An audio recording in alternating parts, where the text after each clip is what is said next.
நண்பர்கள் அனைவருக்கும் வணக்கம். கடுமையான தாக்குதல் நண்பர்களே. இதனால பற்றி எரிய ஆரம்பிச்சிருக்கு இந்தியாவுக்கும் வங்கதேசத்துக்கும் இடையிலான மோதல். அப்படி லேட்டஸ்டா என்ன நடந்துருச்சு அப்படிங்கிற தகவலையும், அதே வேளையில இன்னொரு பக்கம் சீனாவை ஓரம் கட்டி தட்டி தூக்கியிருக்காங்க, அடிச்சு காலி பண்ணியிருக்காங்க இந்தியா. உலக நாடுகளே இப்போ இந்தியாவை பார்த்து வாயை பிளந்திருக்காங்க அப்படின்னே சொல்லணும். அதுவும் உலக அளவுல இந்தியா இப்போ முதலிடம் அப்படின்னே சொல்லலாம். அது என்ன அப்படிங்கிற பத்தியும், அதே போல இன்னொரு முக்கியமான விவகாரத்துல சீனாவை காலி பண்ணியிருக்காங்க இந்தியா. ஒரு சரித்திர சாதனை அப்படின்னு சொல்லலாம். இதுக்கு முன்னாடி இப்படி நடந்ததே இல்லை அப்படின்னு சொல்லலாம். இந்த முக்கியமான விஷயங்கள்லாம் நம்ம இந்த வீடியோல தெரிஞ்சுக்க போறோம். அதை தொடர்ந்து வெனிசுலா தொடர்பாக இந்தியா ஒரு முக்கியமான கருத்துக்களை தெரிவிச்சிருக்காங்க. அது என்ன அப்படிங்கறதெல்லாம் நம்ம பார்க்க போறோம்.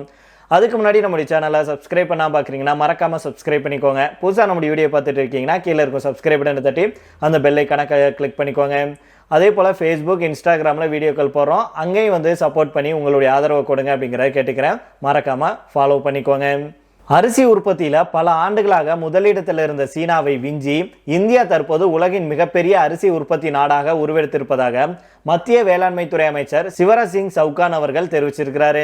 டெல்லியில ஒரு நிகழ்ச்சி ஒன்று நடைபெற்றது. அப்போது பேசிய அமைச்சர் சிவராஜ் அவர்கள் என்ன சொன்னார்னா, இந்தியாவுடைய அரிசி உற்பத்தி 150 மில்லியன் டன்களை எட்டியுள்ளதாக தெரிவிச்சிருக்கிறாரு. இது சீனாவின் உற்பத்தி அளவான 145 மில்லியன் டன்களை விட அதிகம் அப்படிங்கிறது குறிப்பிடத்தக்கது. உணவு பற்றாக்குறை இருந்த ஒரு காலத்திலிருந்து இன்னைக்கு உலகுக்கே உணவு வழங்கும் நாடாக இந்தியா மாறி இருக்கு. அதிக மகசூல் தரும் விதைகள் மற்றும் தொழில்நுட்ப முன்னேற்றங்களே இந்த வெற்றிக்கு முக்கிய காரணம் அப்படின்னு அவர் பெருமையோட சொல்லி இருக்கிறாரு. இந்த மைல்கல் சாதனையை தொடர்ந்து இந்திய வேளாண் ஆராய்ச்சி கவுன்சில் உருவாக்கிய 25 பயிர்களின் 184 புதிய ரகங்களை அமைச்சர் அவர்கள் அறிமுகப்படுத்தியிருக்கிறாரு.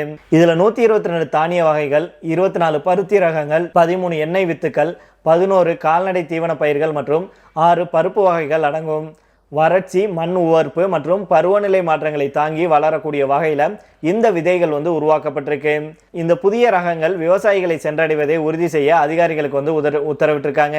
கடந்த 11 ஆண்டுகள்ல மட்டும் நம்முடைய பிரதமர் மோடி அவர்கள் தலைமையிலான ஆட்சியில 3236 அதிக மகசூல் தரும் ரகங்களுக்கு அனுமதி கொடுக்கப்பட்டிருக்கு. இது 1969 முதல் 2014 வரையிலான நீண்ட கால பகுதியுடன் ஒப்பிடும்போது பார்த்தீங்கன்னா வெறும் 3969 ரகங்கள் தான். அதை விட இப்போ பிரதமர் மோடி அவர்கள் பதவியேற்றதுக்கு அப்புறம் மிக வேகமான வளர்ச்சியாகும் இது அப்படின்னு சொல்லியிருக்காங்க. தற்போது அரிசி உற்பத்தியில தற்சார்பு அடைஞ்சிருக்கும் நிலையில இனி வரும் காலங்களில் பருப்பு வகைகள், எண்ணெய் வித்துக்கள் உற்பத்தியிலையும் இந்தியா தன்னிறைவு பெற விஞ்ஞானிகள் கவனம் செலுத்த வேண்டும் அப்படின்னு அமைச்சர் கேட்டுக்கொண்டிருக்கிறாரு. அதே போல பாஸ்மதி மற்றும் பாஸ்மதி இல்லாத அரிசி ஏற்றுமதியை ஊக்குவிக்க கொள்கை ரீதியிலான திட்டங்களை வருகிற பட்ஜெட்ல அறிவிக்குமாறு மத்திய அரசை கேட்டுக்கொள்ள இருப்பதாக இந்திய அரிசி ஏற்றுமதியாளர் கூட்டமைப்பு கேட்டுக்கொண்டிருக்காங்க. மேலும் மத்திய நிதி அமைச்சர் நிர்மலா சீதாராமனிடம் அந்த அமைப்பு சமர்ப்பித்திருக்கும் கோரிக்கை மனுவில் என்ன சொல்லியிருக்காங்கன்னா, இந்தியாவுடைய அரிசி ஏற்றுமதி நாட்டின் பொருளாதாரம், ஊரக வேலைவாய்ப்பு மற்றும் சர்வதேச உணவு பாதுகாப்புக்கு முக்கியமானது. நிலத்தடி நீர் குறைவது உள்பட சுற்றுச்சூழல் அழுத்தம், கொள்முதல் மற்றும் சேமிப்புக்கான செலவு அதிகரிப்பது, சந்தை மற்றும் இதர நடைமுறைகளில் ஏற்படும் ஏற்ற இறக்கம் ஆகிய சவால்களை நெல் உற்பத்தி செய்யப்படும் பகுதிகள் சந்திச்சுட்டு வர்றாங்க. அதனால 2026க்கான மத்திய பட்ஜெட்ல நம்முடைய நெல் விவசாயிகள் அதிகம் பயன்பெற ஏதுவாக போட்டித்திறனை மேம்படுத்துவது, நிலைத்தன்மையை உருவாக்குவது ஆகியவற்றை உறுதி செய்யும் வகையில் இலக்கு நிர்ணயிக்கப்பட வேண்டும். உலகின் அரிசி ஏற்றுமதியில் 40% இந்தியாவால் மேற்கொள்ளப்பட்டு வருது. நாட்டின் ஏற்றுமதி பொருட்களில் அரிசி தான் முதலிடத்தில் இருக்கு.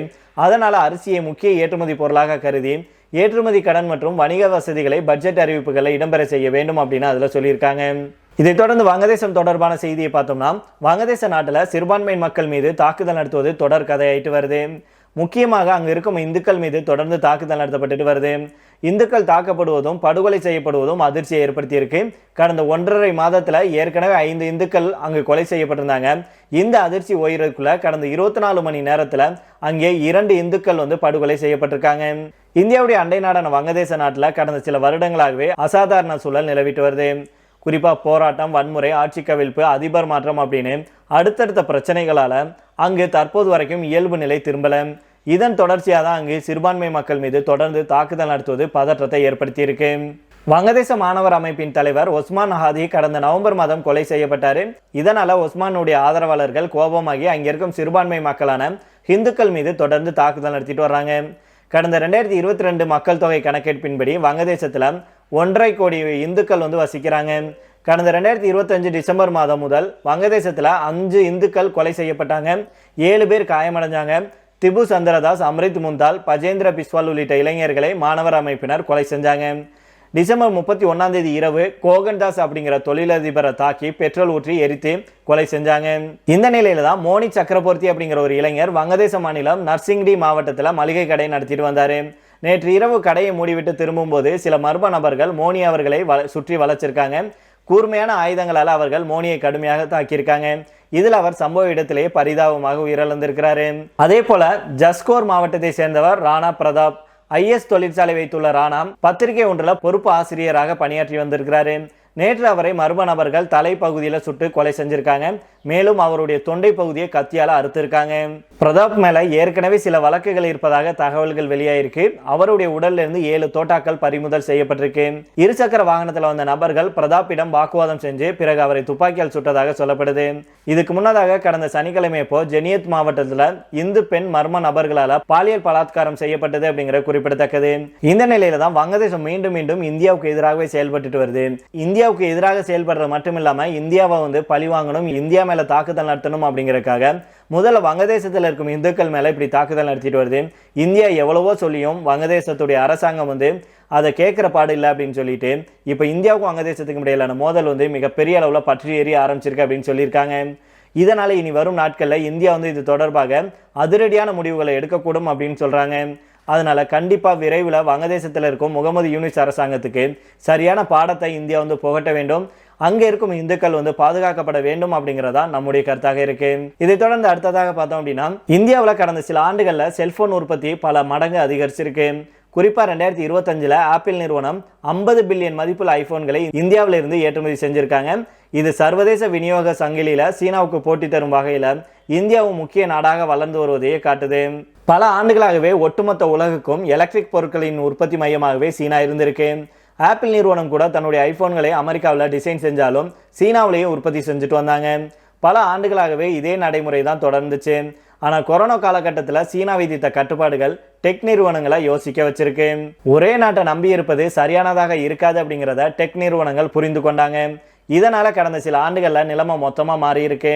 ஆப்பிள் நிறுவனம் தன்னுடைய ஐபோன் உற்பத்திக்கு இந்தியாவை ஒரு முக்கிய மையமாக மாற்றி இருக்கு.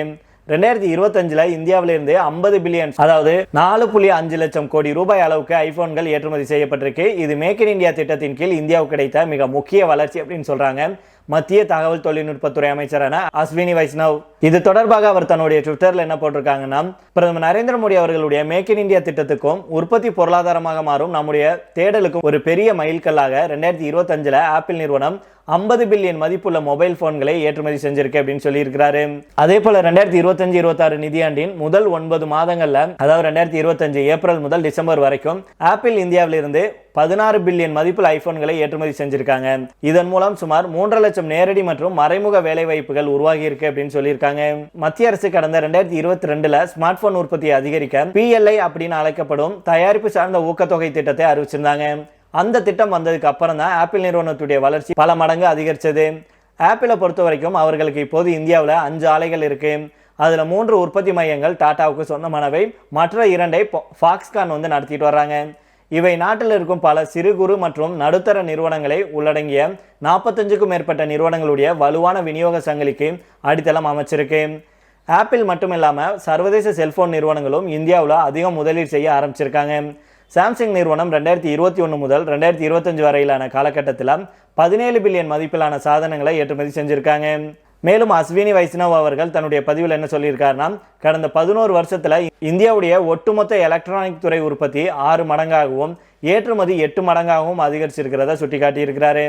அவர் மேலும் இப்போது நாட்டில் அதிகம் ஏற்றுமதி செய்யப்படும் பொருட்கள்ல முதல் 3 இடங்கள்ல எலக்ட்ரானிக் பொருட்களும் வருது. வெறுமனே ஸ்மார்ட் போன்கள் மட்டுமில்லாமல் 46 உதிரி பாகங்கள் உற்பத்தி திட்டங்கள், லேப்டாப், சர்வர் ஆகியவையும் உற்பத்தி செய்யப்படுது. இந்த ஆண்டு நாட்டில் 4 செமிகண்டக்டர் ஆலைகளும் உற்பத்தியை தொடங்கும் அப்படின்னு அவர் பதிவிட்டிருக்கிறாரு.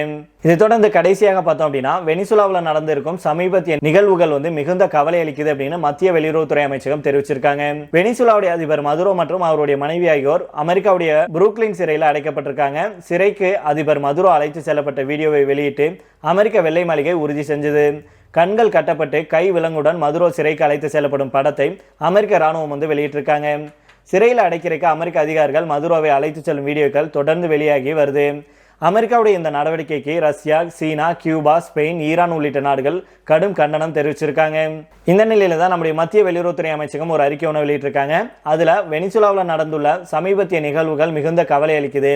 மாறிவரும் சூழ்நிலையை உன்னிப்பாக கவனிச்சுட்டு வரோம். வெனிசுலா மக்களுடைய நலன் பாதுகாப்பை உறுதி செய்யும்படி இந்தியா வலியுறுத்துறாங்க. அனைத்து தரப்பினரும் பேச்சுவார்த்தை மூலம் பிராந்தியத்தில் அமைதி மற்றும் ஸ்திரத்தன்மையை உறுதி செய்ய வேண்டும் அப்படின்னு இந்தியா வலியுறுத்துது. தலைநகர் கராஸ்கஸ்ல இருக்கும் இந்திய தூதரகம் அங்கு வசிக்கும் இந்தியர்கள் அனைவருடனும் தொடர்புல இருக்கு அப்படின்னும் வெளியுறவுத்துறை அமைச்சகம் தெரிவிச்சிருக்காங்க. சரி நண்பர்கள், இதோட நம்ம இந்த வீடியோ முடித்துக் கொள்ளலாம். இதை பற்றி உங்களுடைய கருத்துக்களை கீழே உள்ள கமெண்ட் பாக்ஸ்ல சொல்லுங்க. மீண்டும் நாளை வேற ஒரு செய்திகளுடன் உங்களை சந்திக்கிறேன். நன்றி, வணக்கம்.